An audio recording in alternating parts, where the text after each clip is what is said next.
Thank you so much, Steph. All right, another wave of students are getting ready to return to school for the first time since winter break. Around 700,000 students under 13 public health units going back for in-person learning today, including Durham, Halton, and Hamilton. The province says around 3,400 new teachers, 1,400 custodians, and 620 public health nurses have been hired to help keep kids safe and reduce class sizes. Schools in Toronto, Peel, and York are not going back until February the 16th. Again, there are still a lot of questions here. So this morning, we're going to speak to Ryan Imgren, a COVID-19 biostatistician and an educator. And so he is coming up in about 10 minutes' time. Stay tuned for that.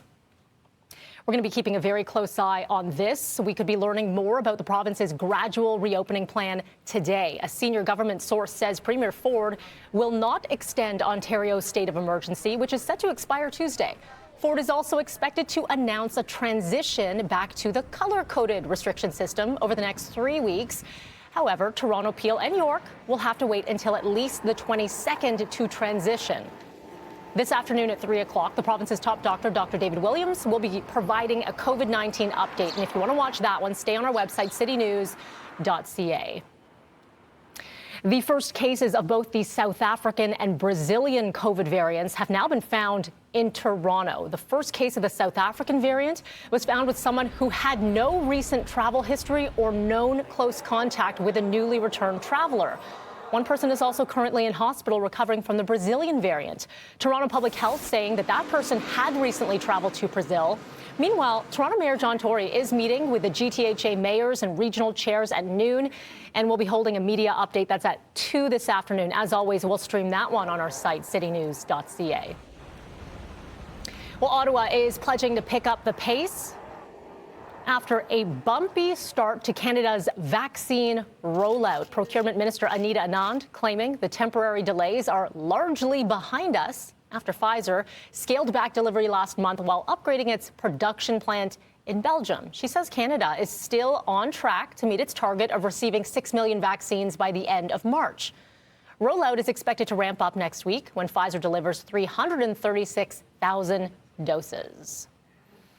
All right, did you watch the game? A lot of tired eyes today. The Tampa Bay Buccaneers, I'm going to spoil it for you, Super Bowl champions defeating the defending champ, Kansas City Chiefs.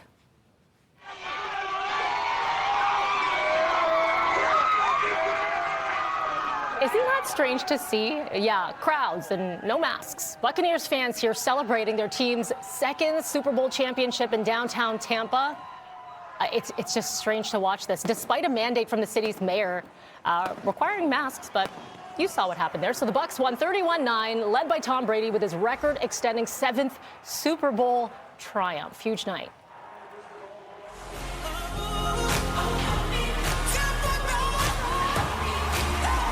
Also, quite a huge night for Scarborough's own. The Weeknd becoming the first Canadian to headline the halftime show. So there's a lot to discuss. We're going to break down that halftime show, what you thought about it, but also all the highlights from the big game coming up.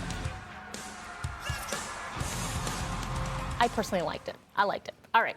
So this morning, we are also talking about bees. Why, you ask? Well, new research suggesting their population is disappearing at an alarming rate, and this is because of climate change and extreme weather events. So we've got that coming up at 7:40. Why this has a negative impact on our planet and what we can do to reverse course before it is too late.